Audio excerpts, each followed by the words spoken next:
Hello everyone, আসসালামু আলাইকুম। So আশা করছি আপনারা সবাই ভালো আছেন। আজকে আমরা আছি দংগা ইউনিভার্সিটির ক্যাম্পাসে।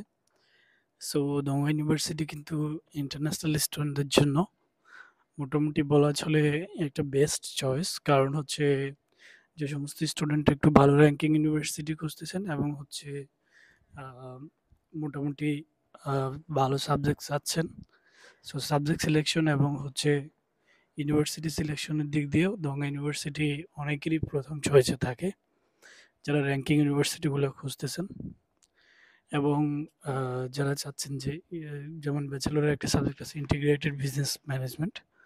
সো এই টাইপের সাবজেক্টগুলো যারা পড়তে চাচ্ছেন, সো তারা কিন্তু দোঙাকে চুজ করতে পারেন। দোঙাতে ভালো, ভালো ইঞ্জিনিয়ারিং সাবজেক্টও রয়েছে। ট্রিপলি সিভিল ইঞ্জিনিয়ারিং বা এই টাইপের সাবজেক্টগুলো আছে। এছাড়াও দোঙাতে আপনারা যদি চান যে অন্য ইউনিভার্সিটি থেকে ট্রান্সফার হয়ে আসবেন, সেটাও অপশন আছে। আর হ্যাঁ, দোঙাতে টিউশন ফি একটু বেশি।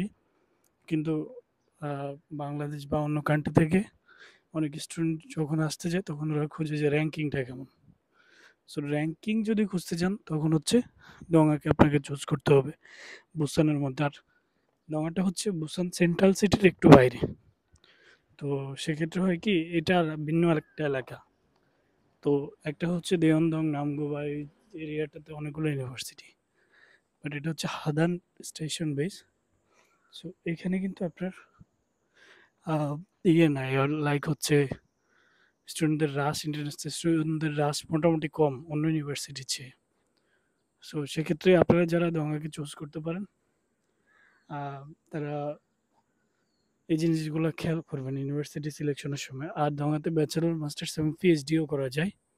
সো সেটাও একটা ভালো অপশন। আর বিশেষ করে অনেক সময় দেখা যায় কি আমাদের ইঞ্জিনিয়ারিং স্টুডেন্ট যারা, তারা চায় একদম সাবজেক্টিভ অর্থাৎ যে সাবজেক্টে অনার্স করেছে সেই সাবজেক্টে হচ্ছে মাস্টার্স করবে। তো সেক্ষেত্রে সাবজেক্ট ম্যাচিংয়ের ক্ষেত্রে দোঙাতে মোটামুটি ম্যাচিং করা যায়। রিলেটেডও অনেকগুলো ফিল্ড আছে, ওগুলো থেকেও সাবজেক্ট সিলেকশন করা যায়। সো যদি আপনি আপনার মন মতো একটা ইউনিভার্সিটি চান, একেবারে অ্যাকুরেট সাবজেক্ট চান, তখন হচ্ছে দোঙা ইউনিভার্সিটি বেস্ট।